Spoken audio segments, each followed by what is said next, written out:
In this video, I'm going to show you how to animate 2D images for cutout animation, or in my case, a board-o-matic for planning out your live action movie.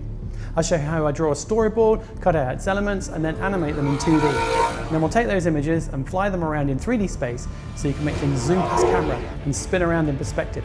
So grab your pencil and paper and a copy of Davinci Resolve, and let's get started on your next great film. Welcome to Board-o-matics.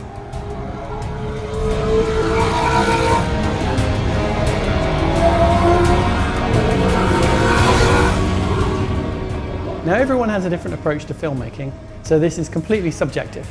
Personally, I like to get the story that's in my brain into a visual form right at the beginning, and I use a thing called a Word-o-matic. And so effectively, it's basically a subtitle track in Davinci Resolve, so I can see that on my timeline. So I've got subtitle, subtitle, subtitle, subtitle, subtitle. With that as a visual form, then I can kind of go, all right, well, it's roughly that length, and I feel like I need a shot here, and a shot here, and a shot here, and I start breaking it down into what will become storyboards. So I'm going to start with a silly example. It's just a guy on a hover bike, and he rides past camera and smiles, kind of thing, just as an example. Otherwise, he would be sitting here for 3 or 4 weeks. So the first thing I'm going to do is create just a backdrop.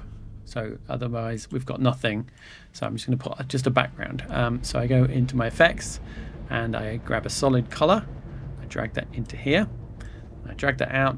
It's going to be about 10 seconds long. There you go. Okay, there we go. It's roughly, there's my film. So we've started. Hooray!